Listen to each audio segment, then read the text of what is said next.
We turn now to that remarkable scientific breakthrough. 13,000 years after the last dire wolf walked the earth, scientists say they've now brought them back.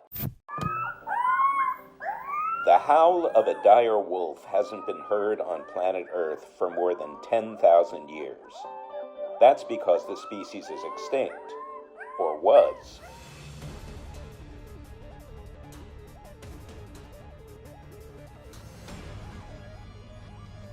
¿Han escuchado hablar de la extinción del animal, que fue la noticia que revolucionó el mundo hace algunos meses? Y fue una gran noticia que revolucionó la ciencia. Sí, pero ¿saben qué es la desextinción? No. Pues es que primero hay que saber eso. Según la Enciclopedia Británica, pues dice que la desextinción de especies es más bien una clonación o modificación genética que se le hace a las especies que ya están vivas ahorita actualmente para intentar hacer algo parecido a las especies antiguas que pues ya se extinguieron. Uno de los primeros animales que fueron desextintos fue el lobo terrible.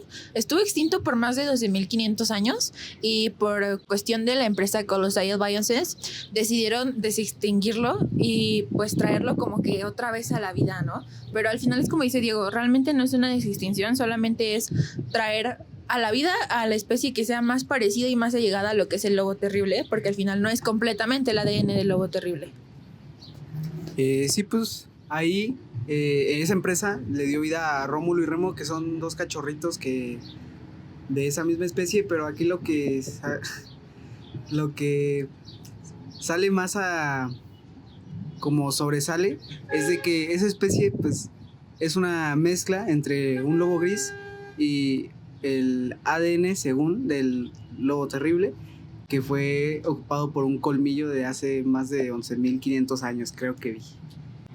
Sí, y de hecho, contemplando lo que había dicho Elena, la empresa no dio la noticia como tal, la que de verdad dio la noticia fue ABC News. Bueno, también nos preguntamos sobre por qué la desextinción el motivo, ¿no?, del lobo terrible.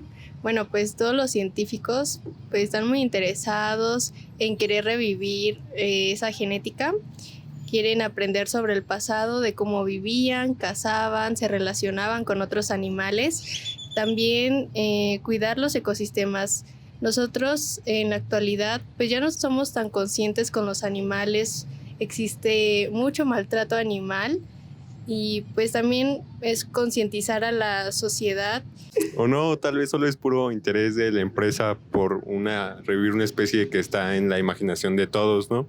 Y esto puede traer en gran impacto en los ambientes educativos, ya que puede mejorar la conservación de especies. Ahí sí te voy a interrumpir. No creo que pueda mejorar ¿la qué? La conservación de especies, porque, bueno, después de mucho tiempo, yo creo que sería una especie invasora, por así decirlo. Pues así como hay motivos que son muy impresionantes, esto también puede traer diversas problemáticas, como por ejemplo, como decía mi compañera en el capítulo 1, si es realmente una desextinción, porque según una página de National Geographic, dijo que el lobo terrible, no podíamos hacer tal afirmación del lobo terrible, porque como tal no reproduce completo su genoma, o sea, solo es un híbrido entre un lobo blanco y el diente que sacaron, los genes del diente que sacaron del lobo terrible. Igual ahorita lo que mencionas de que solamente por las empresas, creo que también nos vamos mucho a un lado ético, porque al final el ser humano siempre tiene esta parte moralista en la que es como, hicimos algo porque al final la extinción del lobo terrible fue por culpa del humano, pero es esta parte de que, ay, ya lo extinguí, me siento mal, pues vamos a intentar revivirlo, y pues las cosas al final no funcionan así, ¿no? Y aparte, igual según un artículo de National Geographic, el volver a meter al lobo terrible a un hábitat puede poner en riesgo todo el ecosistema, porque al final es regresarlo a un lugar al que ya ni siquiera estaba acostumbrado a estar. Y es que aparte también no es ni siquiera regresar a una especie, sino poner a una nueva especie que solo tiene características parecidas a las que tenía esa especie en su era, en cuando vivió. Y pues no, o sea, realmente sí cambiaría bastante en los ecosistemas y todo. Y haría un desastre con pues, las especies que tenemos actualmente y todos los ecosistemas en sí. Sí, justo. Por ejemplo, yo leí un artículo de la Gaceta de la UNAM y prácticamente son lobos grises que les cambiaron el color y el tamaño. O sea, modificaron esa especie con diferentes genes, pero en realidad solo le cambiaron color y tamaño. De ahí en fuera es lo mismo. Y es gracioso porque cuando mencionamos lo de Juego de Tronos, igual en el capítulo 1, también había leído, no recuerdo en qué página, pero había leído que los habían hecho igual del color blanco, justamente por Juego de Tronos. Y es muy gracioso el pensar que ni siquiera es estoy desextinguiendo la especie para, algo científico, y se toma más como una burla esta parte de ponerlos de ese color específicamente por algo tan banal. Sí, solo lo hacen como por una película y pues no, o sea, realmente no nos vamos a algo científico, como dices, es algo más bien por diversión. Y ahora estaban pensando, o bueno, tienen en mente desextinguir otras 2 especies y tenían en mente el dodo y el mamut. No sé ustedes qué piensen de eso. Pues para empezar, no deberíamos como que meternos a esa parte, no deberíamos de jugar con el tiempo. Sí, exacto, como tal, no deberíamos jugar a ser dioses porque, por ejemplo, el primer animal, ¿ustedes creen que de verdad se va a poder adaptar a los cambios de ahorita? Porque no es lo mismo la Tierra hoy a la Tierra hace 12.500 años. ¿O tú qué opinas? Yo opino que sí, costaría mucho trabajo que estas nuevas especies se adaptaran, ya que no tienen ecosistemas donde vivir a lo que tenían hace 12.500 años, y sería muy difícil. Vean lo que encontré, es un artículo publicado por la empresa que desextinguió al lobo terrible, y esta nos muestra los pasos que llevaron a la desextinción supuestamente de este animal. El primer paso fue la recuperación de su ADN antiguo. Estos se extrajeron de lobos terribles, incluyendo dientes y huesos. El paso 2 fue la secuencia del genoma, que se secuenció su genoma completo del lobo terrible y se comparó con el del lobo gris moderno. El paso 3 fue la edición genética. Se modificaron los genes del lobo gris para que fueran más similares a los del lobo terrible. Su cuarto paso fue la clonación. Se utilizaron técnicas de clonación para crear cachorros de lobo con los genes modificados. El quinto paso fue la producción de embriones. Se produjeron embriones con el ADN modificado y se implementaron en madres subrogadas caninas. Y por último paso fue el nacimiento de estos lobos, que los cachorros nacieron a través de cesárea. No sé qué opinen de estos pasos, si son éticos para la vida como tal. Sí, pero ¿qué tanta ética tiene esto? ¿Será que el lobo terrible nos habló desde el más allá y nos dijo que lo deberíamos desextinguir? Y como dices tú, pues implica la manipulación genética y reordenar ADNs y pues no, o sea, ¿cómo por qué el lobo? Además, como ya lo habían mencionado hace rato, pero, o sea, lo hacen como por intentar resolver algo que ya hicieron mal hace muchos años, ¿no? O sea, por ejemplo, desextinguir una especie es intentar remediar lo que hicieron hace un montón. Pues no, o sea, no sé, esto no sé si vaya a una parte ética. Además, ¿por qué al lobo y no al dodo, por ejemplo? Que también fue culpa nuestra. Exacto. Yo lo que pude ver en un artículo de Cienciorama UNAM fue que el primer caso de extinción fue un bucardo llamado Celia, creo, si no mal recuerdo. Y bueno, a esta especie la tenían bajo cuidado y le extrajeron ADN y la manipularon hasta que un día la encontraron ya muerta debajo de un árbol, y en ese entonces su especie había sido extinta. Y 9 meses después le intentaron como que hacer lo mismo que el lobo terrible, pero con un asno y con un alce, no recuerdo bien. Y nació una especie, pues sí, como un bucardo, pero nació con una mutación en un pulmón, si no mal recuerdo, y nada más vivió como 10 minutos y se murió. Entonces ahí fue el primer caso de desextinción. Con esto que nos estás mencionando, yo opino que es mejor cuidar a las especies que tenemos actualmente en lugar de estar reviviendo especies.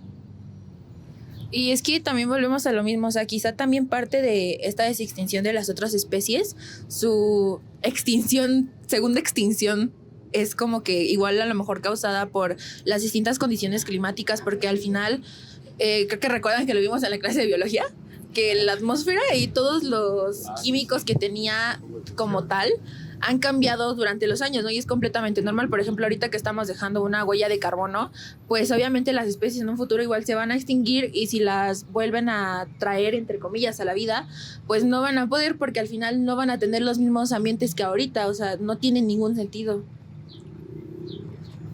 Yo la verdad con todo esto me he planteado preguntas de hasta dónde debemos respetar los límites de la naturaleza y de la propia biotecnología. Una pregunta que la UNAM se hizo, ¿se puede hacer esto con cualquier especie extinta?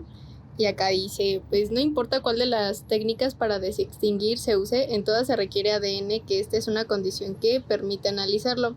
Es decir, que no esté degradado. Conforme pasa el tiempo, el ADN de un organismo muerto empieza a romperse, y esta molécula se rompe demasiadas veces. Los pedazos terminan siendo demasiados pequeños para poder leerse. En conclusión, pues como ya lo mencionaron, no es realmente el ADN del lobo terrible, sino es una adaptación, y pues no puede hacer mucho actualmente por la contaminación, por nuestros hábitos que pues maltratamos a los animales. Bueno, yo no me incluyo, pero sí he visto mucha gente. No, yo tampoco, nadie en este podcast. Pero sí he visto mucha gente que no los cuida. Animales como los perros, gatos, que los tiran, les pegan, los maltratan. Entonces, pues son esos hábitos que actualmente pues han provocado mucha moral.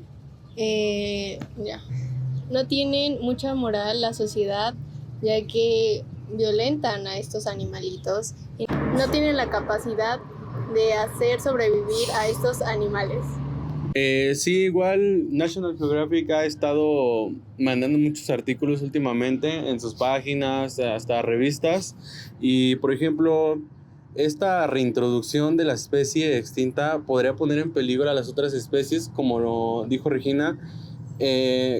Sí, como yo vi un podcast, me dio mucha risa, de José Torres, que dijo que podía traer enfermedades el mamut, enfermedades zombie. Obviamente no a ese punto, pero pues sí, ¿qué tal si al revivir armamos una enfermedad o una pandemia, porque no sabemos los virus que habían hace 12.500 años? Y bueno, lo que yo opino es de que pues ya estos animales como tal ya no tienen su misma hábitat de hace tiempo, y lo que podría hacer es de que les va a costar mucho sobrevivir, y si sobreviven van a terminar acabando con ese ecosistema, y de plano pues van a morir. Y yo considero que en un artículo de National Geographic dice: la introducción de una especie extinta podría poner en peligro a las especies actuales si se introducen enfermedades nativas. ¿Tú qué opinas de eso? Pues yo digo que ya en conclusión, pues deberíamos de no enfocarnos en las especies que ya se extinguieron, ¿no? O sea, por ejemplo, no ponerles, pues sí, esa inversión, porque al final de cuentas es una inversión de tiempo, dinero, espacio, todo, a especies que pues ya no están. Más bien deberíamos de preocuparnos por las especies que actualmente tenemos y que están en peligro de extinción. Aparte, como lo menciona un artículo del Infobae, es que pues deberíamos de utilizar esta tecnología que se está implementando en extinguir especies, mejor en ayudar a las especies que pues ya se nos están yendo. Yo creo que también esta parte de ayudar a las especies que se nos están yendo es igual ayudar a futuras generaciones, porque el que se extingan ciertas especies también afectaría mucho a los ecosistemas y a como tal, pues todo el equilibrio que tiene el planeta Tierra, que pues de equilibrio pues ya de todos modos no le queda mucho, ¿no? Pero al final también es ayudar a las futuras generaciones a que no tengan un planeta Tierra tan feo como actualmente lo estamos viviendo, con la contaminación y con otro tipo de cosas, porque al final también estos ecosistemas nos ayudan a mantener el equilibrio de la Tierra. En mi punto de vista, pues igual yo creo que hay que dejar de enfocarnos en especies extintas, ya que Por ejemplo, tenemos las luciérnagas, ya están en peligro de extinción, ya son muy pocas las que se ven. Y pues si no ponemos ese enfoque en nuestras especies actuales, yo creo que va a surgir lo mismo y es como un ciclo. Se muere, queremos revivir, se muere y queremos revivir. Sí, no deberíamos de desextinguir animales que por causas naturales o de nosotros mismos se extinguieron. Porque, como lo dijo el maestro Uwey, el pasado es historia, el presente un regalo y el mañana un misterio. Yo creo que sí, no debemos de revivir especies y cuidar las que tenemos, ¿no? Como los ajolotes, como los que se encuentran en el CCH, ¿no? Y cuidarlos, el Ciladín específicamente. Pues yo en mi conclusión concuerdo con todos ustedes de que nos debemos enfocar en estas especies y pues ayudar a las que ya están pues en peligro de extinción, como la vaquita marina, el ajolote que ya dijeron, el jaguar, el águila real, que en México es muy simbólica, ¿no? La tortuga laúd, el lobo mexicano, el oso negro y así infinidades de especies, pues que deban estos empresarios que invirtieron en esta idea de los científicos de la desextinción, pues que en vez de gastar ese dinero, que lo inviertan en estas especies, en darles un mejor hábitat, en también nosotros como sociedad concientizarnos de cuidar el ecosistema de lo que nos queda y pues aprender, ¿no? Un aplauso.